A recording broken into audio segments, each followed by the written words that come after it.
Hi, I'm Jesse Eisenberg on France 24. On le connaît surtout pour son rôle dans The Social Network, dans lequel il incarnait le patron de Facebook, Mark Zuckerberg, en 2010. Aujourd'hui, il est l'invité d'honneur du Festival du film américain de Deauville.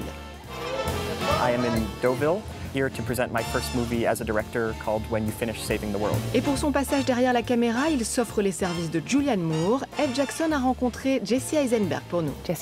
Jesse Eisenberg, bonjour. Vous êtes à Deauville pour votre premier film en tant que réalisateur. Votre film Night Moves avait gagné le Grand Prix ici même il y a une dizaine d'années. Vous avez désormais une cabine de plage à votre nom, comme de nombreux autres stars, et vous recevez cette année un Deauville Talent Award. Comment vous sentez-vous ?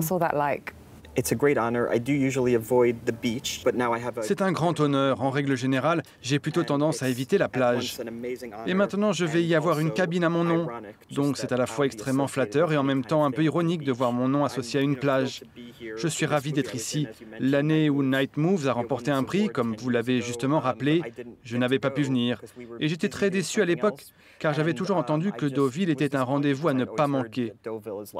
C'est une magnifique station balnéaire et un très beau festival français qui célèbre le cinéma américain, ce qui m'a toujours semblé un peu étrange, car pour moi le cinéma français est le sommet de la sophistication. J'ai toujours voulu venir ici, donc présenter mon premier film dans ce festival est un honneur. Il y a quelques années, vous incarniez le mime français Marcel Marceau, et on vous verra bientôt dans la peau du peintre français du 19e siècle, Théodore Géricault. Parlez-nous de vos liens avec la France. En faisant ce film sur Marcel Marceau, j'ai beaucoup appris sur son histoire. Et bien sûr, déjà en grandissant, je savais que Marcel Marceau était un artiste typiquement français. Mais je n'avais pas réalisé qu'il était aussi un juif polonais. Sa famille, comme la mienne, était originaire de Pologne. C'est intéressant d'aborder ce personnage que je considère comme très français, mais avec ce point de vue que nous avons en commun. J'ai pu envisager ce qui serait arrivé si ma propre famille n'avait pas émigré à New York, mais en France. Je pouvais imaginer où j'aurais grandi si j'étais devenu un artiste comme Marceau.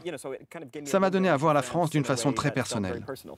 Le film que vous présentez ici, When You Finish Saving the World, raconte la relation complexe entre une mère qui s'occupe d'un foyer pour victimes de violences domestiques et son fils qui joue de la musique pour ses fans. Quelle a été votre source d'inspiration ? Tout a en fait commencé avec un livre audio. Cette histoire reflète en réalité un conflit qui a eu lieu dans mon propre esprit. J'évolue dans un milieu artistique, je fais des films commerciaux et populaires, et pourtant je suis entouré de gens qui travaillent pour les services sociaux. Ma femme enseigne le droit des personnes en situation de handicap à New York, mon meilleur ami est professeur pour des jeunes sortis de prison, et ma mère enseigne la déontologie médicale. Donc, quand je rentre le soir de mon boulot, qui me rend populaire et célèbre, je retrouve des gens qui, je pense, font un travail qui a plus d'impact, en tout cas dans l'immédiat. Voilà de quoi parle ce film, de cette mère qui tient ce foyer pour victimes de violences domestiques. Et de ce fils qui devient très populaire, car il joue de la musique pour ses fans partout dans le monde. Et de moi qui essaie de réconcilier les deux. Je sais que les deux ont de la valeur. L'art a de la valeur, comme l'ont les services sociaux, mais j'essaie simplement de trouver comment vivre avec les deux. Et de me sentir à l'aise avec ma femme, qui est l'équivalent d'une sainte. De la même façon que Ziggy, ce jeune garçon qui joue de la musique dans le film et qui essaie de vivre aux côtés de cette femme, sa mère, qui est une sainte. Comment réconcilier des intérêts sociaux et politiques différents tout en restant une famille soudée et aimante. Et vous avez réussi à réconcilier les deux ? Non, je pense que ce conflit sera présent toute ma vie. Tant que je ferai quelque chose de très largement reconnu, regardez où l'on se trouve. Mais je sais qu'il existe des choses plus importantes. Donc ce n'est pas toujours facile à accepter. Il faut pouvoir en parler, y réfléchir. Et j'essaie de contribuer quand je peux. En tout cas, je soutiens ma femme et tous les gens qui, comme elle, font un travail formidable dans l'ombre. Dans le film, il est beaucoup question du fait que les artistes devraient utiliser leur voix en faveur de certaines causes. Qu'en pensez-vous ? Je ne suis pas forcément d'accord, mais dans le film, les personnages sont des activistes autant que des artistes. Ils pensent en effet qu'il est bon d'utiliser leur art pour promouvoir le progrès social. Mais je ne suis pas forcément de cet avis. L'art a de la valeur en soi, sans avoir besoin d'être politique ou social. Je pense souvent que si on surpolitise l'art, alors il perd de sa valeur. Ziggy, le fils, se vante d'avoir 20 000 abonnés à qui il joue de la musique sur les réseaux sociaux. L'un des rôles qui a lancé votre carrière est celui de Mark Zuckerberg dans The Social Network. À quel point a-t-on besoin des réseaux sociaux pour se sentir légitime aujourd'hui ? Je ne suis pas sur les réseaux sociaux, mais j'ai conscience qu'ils sont devenus un moyen de communication omniprésent. Il y a quelque chose d'un peu risible dans ce jeune qui se produit en ligne devant 20 000 personnes. Et que verrait-on s'il y avait une caméra dans la pièce? On verrait un gamin pathétique dans sa chambre, avec une lampe accrochée à son ordinateur et un petit poster à son nom derrière sa tête. Il y a quelque chose de risible et pathétique chez ce garçon qui est vu par d'autres comme une rockstar. Et pourquoi n'êtes-vous pas sur les réseaux sociaux? Je suis déjà une personne publique. Je vous parle en ce moment même de moi-même et mes idées bancales sur le monde. Donc quand je rentre chez moi le soir, je suis un peu mortifié d'avoir dû parler autant de moi alors que je n'ai aucun intérêt. Mais si je n'étais pas un acteur et une personnalité publique, alors je suis sûr que j'adorerais les réseaux, car c'est une façon distrayante de partager ce qu'on pense. Je suis sûr que ça doit être très drôle. Le père, dans le film, pense que son fils et sa femme sont narcissiques. Vos personnages ne sont pas très aimables. D'ailleurs, vous jouez souvent des personnages un peu détestables. Pourquoi ces rôles vous intéressent? Aimable est un terme qu'on utilise peu dans la vie, mais souvent pour des rôles. Il y a un côté un peu commercial à tout ça, comme si on devait jouer quelqu'un d'aimable afin que le public vous aime. Je ne sais pas pourquoi cela a pris autant d'importance dans le cinéma, où l'objectif est plutôt de refléter la nature humaine. Un film devrait essayer d'être le reflet de la vie dans toute sa complexité. Je trouve cela assez difficile de jouer un personnage qui est juste sympathique. Vous avez déjà joué un personnage juste sympathique? Oui, à mes débuts, dans le film Roger Dodger, un très bon film indépendant. Et je jouais ce gentil, charmant et innocent jeune homme. Et après, on ne m'envoyait plus que des rôles dans ce genre.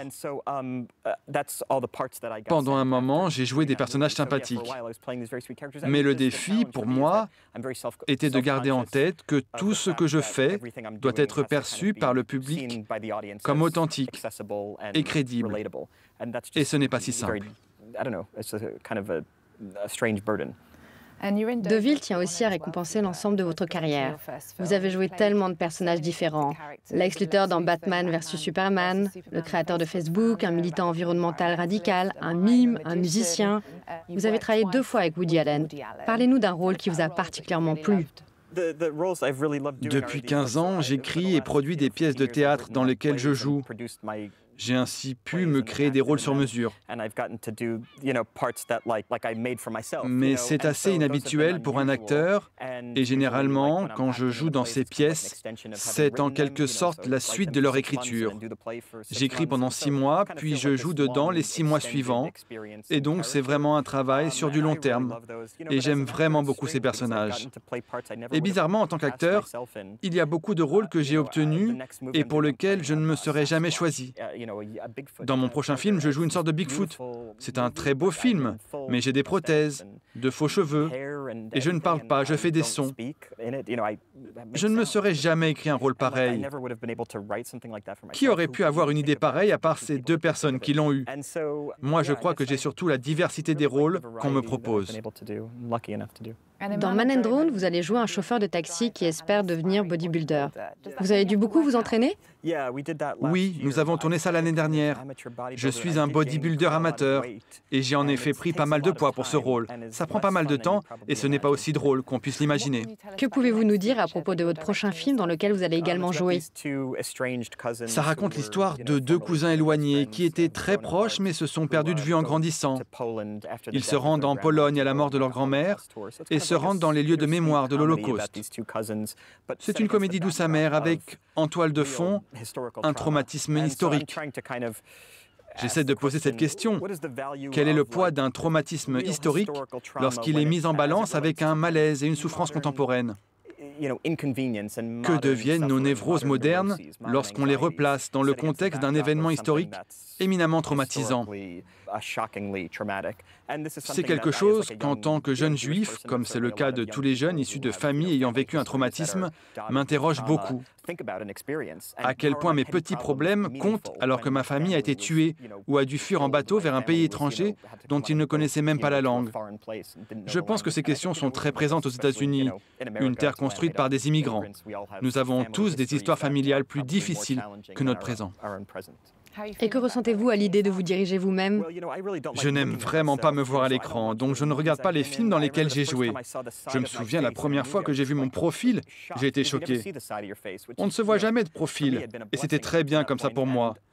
Mais je vais devoir m'y habituer. Heureusement, j'ai pour partenaire de jeu le formidable Kieran Culkin.